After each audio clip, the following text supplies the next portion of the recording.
For all those times you stayed for all the truth that you made me see, for all the joy you brought to my life, for all the wrong. Impact and Vision! Sensima Motto! Thankful, baby, you're the one who held me up, never let me fall. You're the one who problème là, problème mais aussi ça problème là mon collègue. Là la migne on le bâtit. Ici et qu'on a organisé beaucoup de réunions ici. La deuxième c'est au Burkina Faso. Sinon ma carrière professionnelle. Impact Vision bozaro zela yango yo. Ma vraie chérie na ratia Impact Vision et lobi ke idéologie ya sika na ratia masolo ya sika. Impact Vision ezala émission européenne de information na nenga musique, na nenga culture, na nenga religion, bref. On est sur les gens informés. Atia mato il peut appeler sa bilili na ratia Impact Vision quoi. C'est bien les mignons garçons. Chouchou na bino. Oh bolinga katala na sima, masolo bien, ba flair bien et lobi ke émission elengi quoi. Impact Vision. Son montre. Johnny Image de King, ils les meilleurs. Ok, amoureux de la bonne information, toujours dans le cadre de l'émission Nabino Impact Vision, mignon garçon Azota Musica, pour nous puiser une information fraîche. Et en ce jour, Nassau Brother, c'est Pelamakasi parce que tout ça ambiance à Coupe du Monde, donc le monde du sport et j'ai le réel plaisir d'avoir dans votre émission, pour une première fois, un des grands journalistes de la RDC, nommé M. Kabulo, Mona Kabulo, que je vous présente ici présent. Bonjour M. Kabulo. Bonjour Mignon, bonjour également John Image. On est content d'être avec vous ici en Afrique du Sud. Ok M. Kabulo, c'est la première fois que vous veniez ici en Afrique du Sud ou vous avez l'habitude de venir? Non, j'ai l'habitude de venir.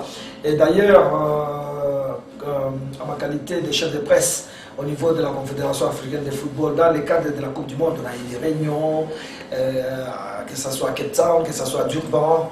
N'oubliez pas que les tirages au sort avaient eu lieu ici et qu'on avait organisé beaucoup de réunions ici. Tout simplement parce que le président de la CAF, M. Issa Yatou, c'est lui, il est vice-président de la FIFA, il est également président de la commission d'organisation de la Coupe du Monde. À ce moment-là, c'est toute la CAF qui est concernée, l'Afrique est concernée.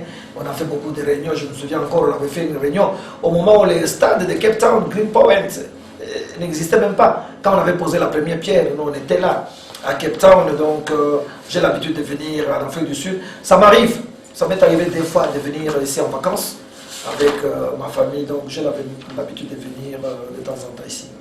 Ok, M. Kabulo, parlons un peu des équipes africaines. Par rapport à leurs prestations, ont-elles bien joué? John Image is the king. Bien, je pense qu'on avait 6 représentants africains, en toute honnêteté. En ce qui me concerne, je me disais que compte tenu du niveau de la Coupe du Monde, parce que ça c'est les sommets, je me disais au minimum, on devait avoir au moins 2 équipes africaines au deuxième tour. Donc je suis quand même déçu sur ce plan-là. Bon, on avait des équipes qui étaient annoncées avec pompe, les éléphants de la Côte d'Ivoire, les Lions indomptables du Cameroun que vous connaissez, les Aigles verts du Nigeria. Je me disais que quand même, parmi ces équipes-là, il y en aura au moins, sans parler de Black Star, qui est une équipe à part, parce que le Ghana était superbement organisé. Donc je suis un peu déçu par la prestation des équipes africaines. Regardez les Bafana Bafana aussi, qui n'a pas bien préparé la Coupe du Monde à mon avis. Un pays organisateur prépare bien. L'Afrique du Sud est arrivée avec des joueurs de niveau inférieur, pratiquement les locaux, qui participent au championnat d'Afrique du Sud qui est faible. Parce que regardez les compétitions africaines des clubs, les clubs sud-africains n'émergent pas, n'arrivent pas au sommet. C'est ça le problème. Alors, déjà, vous n'avez pas de clubs forts, comment voulez-vous avoir une équipe nationale forte? A fortiori participer à la Coupe du Monde. Il y a eu beaucoup d'enthousiasme, beaucoup de moyens, c'est vrai qu'il y a eu des déplacements, des entraînements, mais le niveau, la qualité des joueurs est inférieure. À part peut-être Steve Pinard, qui joue dans un championnat élevé, les autres, les Tekomodise, les Mokwena, c'est des locaux ça. Et par rapport à des grands joueurs, des footballeurs de haut niveau, il était difficile, donc il ne fallait pas rêver. Je sais que certains ont rêvé, mais nous les experts du football, nous n'avons pas rêvé, on savait que l'Afrique du Sud, en dépit des vuvuzela et des tribunes pleines, tout ça, que cette équipe n'avait pas beaucoup de chance. Didier Drogba est arrivé avec la Côte d'Ivoire. Samuel Eto'o est arrivé avec les deux autres du Cameroun. Le problème, c'est que ces joueurs-là, quand ils évoluent en Europe dans des championnats très élevés, ils ont des partenaires de même niveau qu'eux. C'est ça le problème. Quand vous êtes à l'Inter, il y a des gens qui travaillent pour Eto'o, des joueurs de grands gabarits, etc., qui travaillent pour lui dans un système mis en place par l'entraîneur. Vous avez Didier Drogba, il marque autant de buts. Mais en équipe nationale, c'est des problèmes. Pour qu'il vous marque un but, il faut peut-être attendre un penalty, etc. Parce qu'il y a des gens à Chelsea qui travaillent. La machine de but de Chelsea s'appelle Didier Drogba. L'entraîneur met un système pour que Didier Drogba soit alimenté et qu'il y ait ce qu'on appelle les porteurs d'eau. Alors, est-ce que quand il arrive dans l'équipe de la Côte d'Ivoire, est-ce qu'il y a les mêmes systèmes? Non, il n'y a pas le même système. Normalement, les entraîneurs devaient discuter pour dire comment vous utilisez Didier, comment tout ça. Bon, alors, les individualités sont là, mais le collectif n'y est pas. Le problème, c'est ça. Bon, nous avons rêvé, mais Samuel Eto'o s'est passé complètement à côté. C'est des vedettes que nous attendions, ils sont passés à côté. À part ça, il y a le Ghana. Les Ghana, regardez les parcours du Ghana. Le Ghana est champion d'Afrique de moins de 20 ans, chez les juniors, au Rwanda. Le Ghana a gagné la Coupe du Monde, champion du monde en titre, chez les juniors, moins de 20 ans, avec Ayeo, que vous avez vu, qui passe aussi par l'un des meilleurs footballeurs ici. Junior, il est monté maintenant senior, à Dia, qui monte aussi, qui a été plébiscité meilleur footballeur africain et meilleur footballeur mondial au championnat du monde. Alors vous voyez ces joueurs-là. Nous avons la République démocratique du Congo, nous avons joué contre les Ghana en finale du premier championnat d'Afrique des Nations à Abidjan au mois de mars. Le Ghana est arrivé en finale de la Coupe d'Afrique des Nations, Angola 2010. Voyez un peu le parcours. Champion deux fois, vice-champion. Alors, mes chers amis, on ne s'étonne pas, le parcours du Ghana est tout à fait normal. C'est vrai, il y a eu cette main-là, et l'arbitre a été même sanctionné.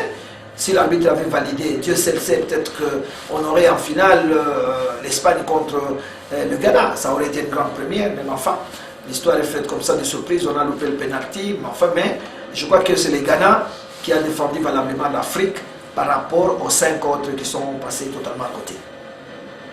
Ok, monsieur, tout en continuant dans notre émission, parlons maintenant de l'équipe nationale du Congo, la RDC. En tant que la mémoire du football congolais, quelle image vous dégagez du football congolais actuel, d'après votre vécu? Bon, le football congolais, c'est un football très riche en talent individuel. Dieu nous a donné cette richesse de talent depuis les bas âges jusqu'à chez les seniors. Mais le grand problème de la République démocratique du Congo, c'est la désorganisation. C'est ça qui nous tue. C'est simplement ça. Parce que si on était organisé, l'Afrique ne parlerait pas. Rappelez-vous dans les années passées, quand on était avec Mobutu qui prenait à cœur l'équipe nationale, vous vous souvenez comment on a pu progresser? Bon, aujourd'hui, il y a l'improvisation, il y a l'impréparation, il y a le manque de contact avec nos footballeurs qui sont par exemple en Europe, qui ont arrêté, qui ont une autre casquette aujourd'hui et qui peuvent apporter plus. Et tous ces professionnels-là, pourquoi on ne les utilise pas en tant que mémoire vivante, en tant que ressources humaines? Et ça nous manque ça. Il n'y a pas de discussion, il n'y a pas de débat pour permettre au football de progresser. Nous avons un match très important, le 5 septembre, à 15h30 au stade de Martyrs, dans le cadre des éliminatoires de la CAN, Gabon, Guinée équatoriale 2012. Nous avons ce match-là contre le Sénégal. Au moment où je vous parle, on n'a pas une équipe sur pied. Nous sommes au mois de juillet. Bientôt, on va arriver au mois de septembre. Dieu seul sait quelle équipe nous présenterons le 5 septembre au stade de Martyrs. Nous sommes dans un groupe difficile avec le Sénégal et le Cameroun pour une place. Imaginez-vous. Mais si vous ne vous préparez pas, comment vous allez accéder à la phase finale? Nous avons raté déjà des fois la CAN. On a raté en 2008, au Ghana on n'est pas parti. On a raté en 2010, en Angola on n'est pas parti. Mais à cette allure, on risque de rater aussi. 3 fois de fuite. Ce n'est pas normal pour une république qui égorge des talents, des joueurs de pleine de qualité. Le problème, c'est à ce niveau-là. Bon, il y a aussi les problèmes des entraîneurs expatriés, les Mindele comme on dit. On a utilisé les blancs, parfois on n'a pas les résultats. Je ne dis pas que les blancs sont mauvais, non. Les blancs, s'il y a des gens des experts qui ont fait des études d'entraîneurs, qui ont des diplômes, etc. Mais il y a aussi des aventuriers. Ceux qui se promènent en Afrique, ici, qui se baladent, qui n'ont aucune qualification en Europe, mais qui viennent s'engouffrer en Afrique. Mais souvent, nous tombons sur ces gens-là, en sacrifiant nos compétences. C'est aussi un problème. Nous avions Henri Dépiré, les Belges. J'ai eu trop de problèmes avec cet entraîneur parce que j'ai dit que c'était un vendeur de cacahuètes à Liège qu'on a placé à la tête de l'équipe nationale. Nous avons raté la CAN. Nous avions Patrice Neveu. Nous avions raté la CAN. Mais on a tenté une première expérience avec Moutoubili Santos au niveau de l'équipe nationale de jeunes qu'on a appelé les CHAN, réservés uniquement aux joueurs locaux. Nous sommes allés en Côte d'Ivoire. Nous sommes champions d'Afrique au moment où je vous parle. Nous détenons les titres parce que nous allons défendre les titres en janvier prochain au Soudan. Voilà cette expérience. On prend un fils du pays, on le place, qui n'a pas nécessairement les mêmes salaires que les Blancs, mais qui est motivé parce qu'il se sent plus concerné, c'est son pays, il est né ici et tout et tout. Nous avons les résultats. Mais les Mindele, moi, pour le moment, franchement, je ne suis pas pour l'arrivée des Mindele. Surtout pas n'importe quel Mindele. Il faut que nous soyons exigeants. C'est à ce moment-là, la République démocratique du Congo peut rebondir, mais il faut savoir utiliser les compétences que nous avons. Nous avons eu la chance d'avoir Roger Itoto ici, les gens l'ont découvert à travers la Coupe du Monde. Ils avaient peut-être une autre image de Roger Itoto, mais ils ont senti la qualité des analyses en Coupe du Monde, s'il vous plaît, dans une retransmission en direct. Donc nous avons des valeurs. Les Roger Itoto, il y en a peut-être 5, 6, 7, 8 en Europe. Et ce sont des ressources pour la République démocratique du Congo. Nos propres fils, nous ne les utilisons pas. Nous préférons aller chercher les Blancs. Non. Aujourd'hui, si la fédération dit non, franchement, grâce à la Coupe du Monde, grâce aux interventions extrêmement de grande qualité de Roger Itoto, c'est une porte ouverte, à mon avis. Vraiment, le destin a voulu que Roger soit en Afrique du Sud et qu'il participe et qu'il soit suivi à travers les pays, à travers le monde entier. Footballeur, non. Au moins l'image de Roger Pessisikoyo, Kitoko, qualité bimi, franchement, moi en tant que Congolais dans le groupe africain, tous en Ango, nous avons la fierté makasi. Pour nous avons Roger là, nous avons la petite absolue sur ma Congolais Mibalé, côté technique, tous en 4 Congolais dans la bulle qu'on doit tout sentir. Mais il faut aussi qu'on appuie ça là. Le problème de la mission c'est ça. Il faut appuyer ça là, il faut. Ça la concerner. Il faut, ministre, il faut la concerner. Ministre doit suivre. La fédération de football doit suivre. Il faut y avoir les intelligences sont là. Batala bazana bangonde. Il faut qu'on bête à la porte. Yaka. Ba Congolais ba ça mieux que ba Mindele. Tala neto na Coupe du Monde. Ba équipe africaine. Tala lengo na zaki na Cameroun. Mbang, akena Australie. Il s'en fout. Pas ses amis psycho. Na Cameroun. Le Camerounais tire le batika na Potawan. Mais lui il s'en fout, il a pris l'argent du Cameroun, il est parti. A signé un contrat qu'on a moussou avec Fan. Entraîneur à Nigeria. Pas c'est ça la Nigeria, président de la République, on a fâché à suspendre l'équipe. Mais, on a accueilli. A quand on a un contrat moussou. Côte d'Ivoire, c'est la même chose. Okay. C'est pour ça que le football congolais a bien organisation, il faut implication à tout le monde, peut-être Tokyo que de Liboso. Mais M. Kabounou, ici, il faut aller un peu plus loin. Oui. Est-ce que vous ne voyez pas que il y a aussi un très grand rôle au niveau des médias congolais pour promouvoir les journalistes? Mais les médias, c'est ce que nous faisons, mais nous n'avons pas la décision. Nous, les médias, nous n'avons pas la décision. Demandez aux gens de Kinshasa. Moi, j'organise des débats à la télévision sur l'équipe nationale. Les gens viennent. Et parfois, il y a ceux qui ne sont pas contents, d'autres ne sont pas. Mais il faut accepter les débats. Il faut qu'il y ait des dialogues pour qu'on discute.